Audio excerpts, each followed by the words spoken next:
Titanic एक मशहूर बरतानवी मुसाफिर बहरी जहाज़ था जो अपने पहले ही सफ़र के दौरान एक बर्फ़ानी तोदे से टकराकर डूब गया था।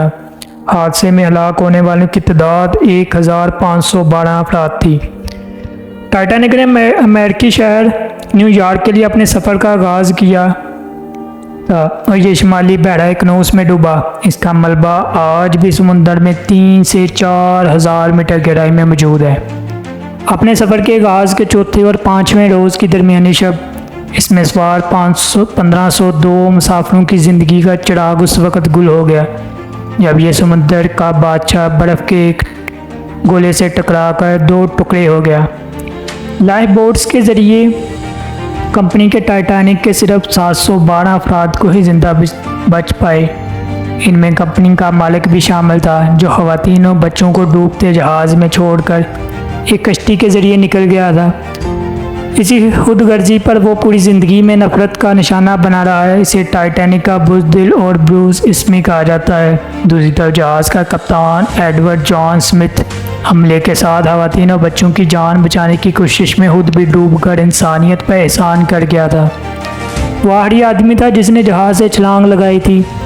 टाइटैनिक जहाज़ तक पहुंचने के लिए आपको तकरीबन 4 किलोमीटर समुद्र के नीचे जाना पड़ता है जो नामुमकिन है क्योंकि समुद्र में आप जितनी गहराई में जाते हैं उतना ही पानी का प्रेशर ज़्यादा हो जाता है। आज तक कोई भी गोताखोर टाइटैनिक तक नहीं पहुंच पाया। ये डिस्कवरी एक गोताखोर गाड़ी के ज़रिए टाइटैनिक के डूबने के तकरीबन 70 साल बाद मुमकिन हो पाई। अब एक नई तहकीक में ये इंदिया दिया गया है कि 14 अप्रैल 1912 की शब ज़मीन की मकनातीसी कुरे में आर्जी इंतशार टाइटैनिक के हादसे का बायस बना था। ऐनी शाहिदीन ने बर्फ़ानी तोदे से टाइटैनिक के टकराने के बाद मजबूत लाइट्स के आसमान पर देखा गया था। वो बहरी जहाज़ जिसने 15 अप्रैल को सुबह टाइटैनिक के 705 मुसाफिरों को बचाया था। 14 अप्रैल 1912 की रात को अपने ब्लॉग में लिखता है वो कि आसमान पर चांद मौजूद नहीं था मगर आसमान रोशनी से चांदनी की तरह जगमगा रहा था। टाइटैनिक के हादसे में बचने वालों ने भी सुबह 3 बजे के वक़्त अपनी लाइफ बोट्स में आसमान पर रोशनी का जिक्र किया था। इस तरह की रोशनियाँ सूरज की जानिब से तेज़ रफ्तार ज़रात के सैलाब के अखराज के नतीजे में पैदा होने वाली शमसी तवानाई से बनती हैं।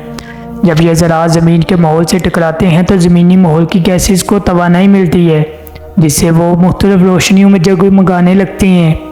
ये शमसी ज़रात ज़मीन के बरकी और मकनातीसी सिग्नल में भी मुदाखलत पैदा करते हैं जिससे बरकी डिवाइसेस के फंक्शन को मुतासर होते हैं और इस तहकीक में ये ख्याल पेश किया गया है कि ये शमसी तवानाई इतनी ताकतवर थी जो इस मकाम पर लाइट्स का बायस बना जहाँ टाइटैनिक तोदे से टकराया था। इस शमसी तूफान के नतीजे में इसके मकनातीसी कंपस और जहाज़ का इलेक्ट्रिकल टेलीग्राफ भी मुतासर हुआ था।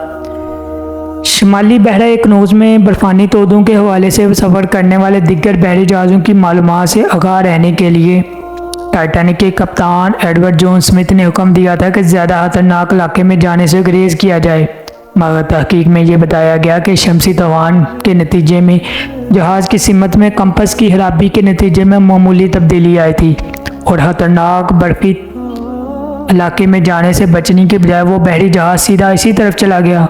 इस ख्याल से टाइटैनिक के साने की एक और पहलू की वजाहत भी मुमकिन होती है कि वो ये है कि वो डूबते हुए जहाज़ से मदद की दरास्त पर दिग्गर बहरी जहाज़ों ने अपने गलत सिमत में तलाश की और बाद में दुरुस्त जगह पर पहुँचे। तहकीक में ये बताया गया है कि शमसी मुदाखलत ही इमदाद की कोशिशों में रुकावट भी बनी थी।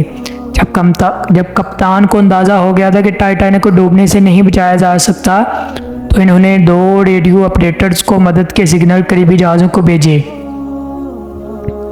RMS बाल्टिक जो इन जहाज़ों में से एक था जिसने मदद की कॉल पर जवाब दिया कि अमले ने बताया कि इस रात रेडियो सिग्नल बहुत अजीब थे और बेशतर पैगामात पढ़े भी नहीं जा सके थे और टाइटैनिक का जवाब कभी मिल नहीं सका जिसकी वजह से उनको इस सिमत में जाने के लिए मुख्तलिफ मसाइल का सामना करना पड़ा और वो इस जहाज़ को गलत सिमत में ढूंढते रहे। काफ़ी मेहनत के बाद कोशिश के बाद आखिरकार वो लोग उस जहाज़ तक पहुंच गए और वहाँ पे मौजूद लाइफ बोट्स में अफराद जो सवार थे उनको बचाने में कामयाब हो गए। दोस्तों, टाइटैनिक का मलबा आज भी 111 साल गुजरने के बाद भी समुद्र की गहराइयों में मौजूद है, जिसे वहाँ से निकालना मुमकिन ही नहीं नामुमकिन है।